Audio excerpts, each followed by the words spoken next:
Take a look at these pictures that were sent to the FOX23 newsroom. You yourself may have had problems with the house or apartment you rent that your landlord would not fix. Tulsa's investigative reporter Janna talked to two sisters who say they couldn't deal with their problems anymore. It's Janna's FOX23 investigation. I get a lot of emails and messages from you about this. You have a problem in your house or your apartment like this, a hole in the ceiling. I found out what your legal rights are in this situation. Can you take this to the kitchen? Sisters Abigail and Grace Rapp are fed up with their apartment. It's mentally exhausting. Even though they don't want to move. I don't know what this is in there, but it's heavy. And didn't plan to move. They're packing up anyway. To have so many problems just happening all at once in the past year, and it's just really tiring. Abigail says she and her sister moved into Eagle Point Apartments in South Tulsa about a year ago.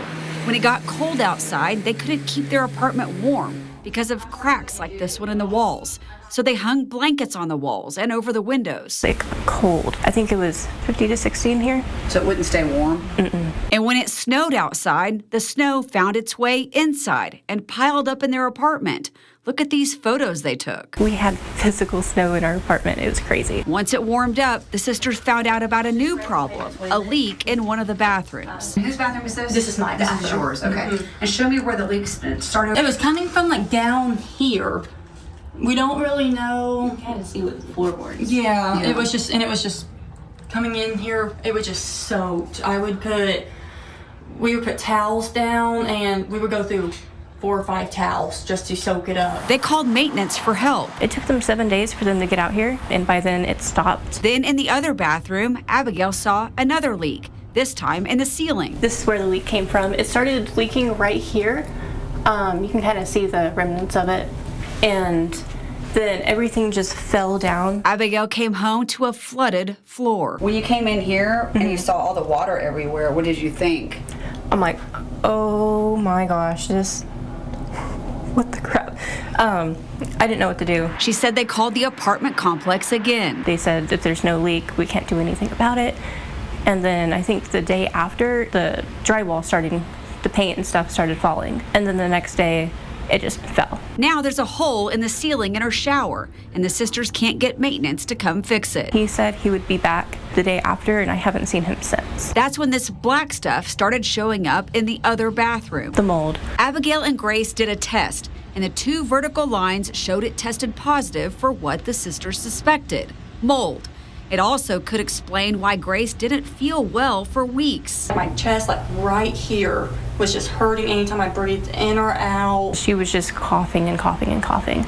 And she's felt sick for about a month now. And it's not right. She should be healthy in her home. Abigail and Grace say their lease was up anyway, so they decided to move. But if it wasn't, they wouldn't have a clue what their rights were as renters. No, it's kind of scary. You know, I'm 23, my sister's 21. We're new adults. This is our first apartment. So I asked Eric Hallett for advice. He's a housing lawyer for Legal Aid. I know I get this message a lot of, this is what's wrong with my apartment and I can't get the landlord to fix it. Is that something you get, the same call, the same email, the same message? Do you get that a lot too? It's one of our #1 calls, and it's one of the hardest conversations I have to have with people. Eric says the Oklahoma Residential Landlord-Tenant Act does require that landlords fix problems. That the plumbing's good, that the heat works, the air works. But you and I both know that doesn't always happen. Things break all the time. And if the landlord won't fix things when they break, here's what you should do as a renter.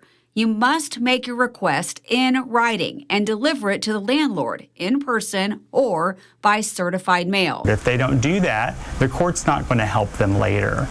And we hear this we hear most often these conditions issues when we're in eviction court, because people say, I didn't pay my rent, but the landlord didn't provide air conditioning, and the judge doesn't care about that. It's a good idea to get video or photo evidence of the problem. You don't have to have evidence to show the landlord that there's a problem, but if you ever end up in court, you're going to want evidence to show the court what the problem was. Once you put in your written request, you must give your landlord 14 days to fix the problem.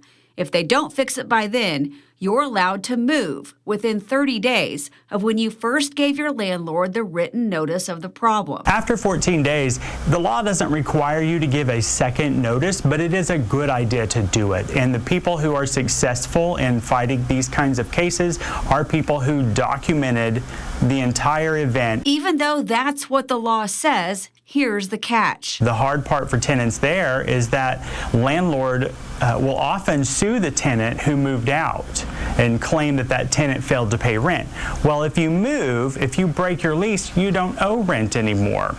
But the landlord will sue you for that rent anyway. And so if you don't know about that eviction case, you're not going to defend yourself, and you're going to have that on your record. The landlord can post a notice of a court date on your door, but since you don't live there anymore, you won't know about it. So I always tell people, when you move, follow your name on the Oklahoma court website to see if anything's been filed against you so you can go defend yourself. Here's the website you need to check: oscn.net. How long should you check it? They're going to sue you within a month, most of the time. Once you get that notice, how long do you have before you're supposed to appear in court? So in Oklahoma, the court date must happen between 5 days and 10 days after the case is filed.